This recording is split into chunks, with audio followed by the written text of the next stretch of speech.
اب اللہ کی ذات کے بارے میں کبھی کنفیوژن آ جائے یا نبی کی ذات کے بارے میں کوئی کنفیوژن آ جائے، کہاں سے آئے گا یہ کنفیوژن؟ کہاں سے آئے گا؟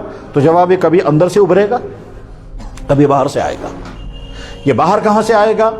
کسی ویب سائٹ سے آئے گا، کسی چینل سے آئے گا، کسی تھیوری سے آئے گا، کسی نئی تحقیق سے آئے گا، کسی بک سے آئے گا، کسی آدمی کے ملنے جلنے سے آئے گا، یہ کہیں سے بھی آ سکتا ہے۔ اللہ کی ذات کے بارے میں کنفیوژن، اللہ کے نبی کی ذات کے بارے میں کنفیوژن، اور اگر کنفیوژن اندر بیٹھ گیا تو آپ کا ایمان خطرے میں ہے۔ کیا ایسا ہو سکتا ہے؟ جواب ہے ایسا ہو سکتا اور ہوتا ہے۔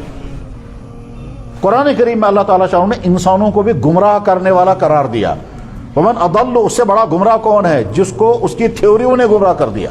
ومن اضل ممن، اس شخص سے بڑا گمراہ کون ہے جس کو علم ملنے کے بعد پھر وہ گمراہ ہو گیا؟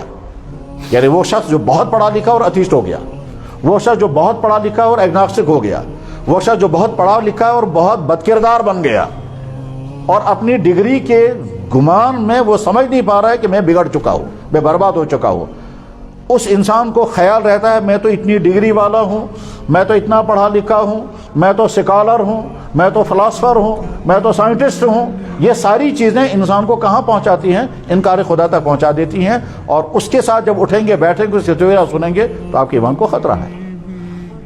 تو جب یہ کہا جا رہا ہے کہ اپنے ایمان کو بچانا، تو اس کا مطلب یہی ہوتا ہے اس طرح کے خطرات سے اپنے آپ کو بچانا۔ اس کے ساتھ ہی یہ بھی سوچیں، اگر اللہ نے ہم کو پیدا کیا ہوتا کسی کفر کے گھر میں تو ہماری یہ حالت نہ ہوتی۔ تو ایمان عطا کیا، ایمان ملنے کے بعد ہم ایمان کو نقصان پہنچائیں، اس سے بڑا نادان انسان کون ہے؟ کیا ایسا ہوگا؟ کہ جی ہاں ایسا ہوگا۔ ایمان والے کفر کی طرف جا رہے ہیں اور کفر والے ایمان کی طرف آ رہے ہیں۔ ایمان والے جو ہیں وہ کنفیوژن پیدا کرتے ہیں، ایمان والے جو ہیں وہ اعتراض کرتے ہیں وہ اسلام پر ہی، اور غیر ایمان والے دوڑ کر کے ایمان کی طرف آنکھ بند کر کے مسلمان ہوتے ہیں، اور اتنے اچھے اور پکے مسلمان بنتے ہیں کہ آدمی حیران ہوتا ہے کہ مسلمان تو کنفیوژن میں ہے، اور وہ شخص آنکھ بند کر کے عمل کر رہا ہے اور خوش۔ دونوں طرف سے ٹریفک چل رہا ہے۔ وہ چیز جو مسلمان کے یہاں قابل اعتراض ہے کہ جی اللہ نے یہ کیوں کیا، یا اللہ کے نبی نے یہ کیوں کہا، اور وہ کہتا ہے اللہ کے نبی نے کہا تو ہمیں آنکھ بند کر کے ماننا۔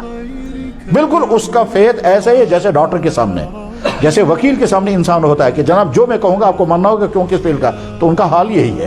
بہرحال اپنی ایمان اور اپنے کردار اور اپنی صحت، ان تینوں چیزوں کی حفاظت کریں۔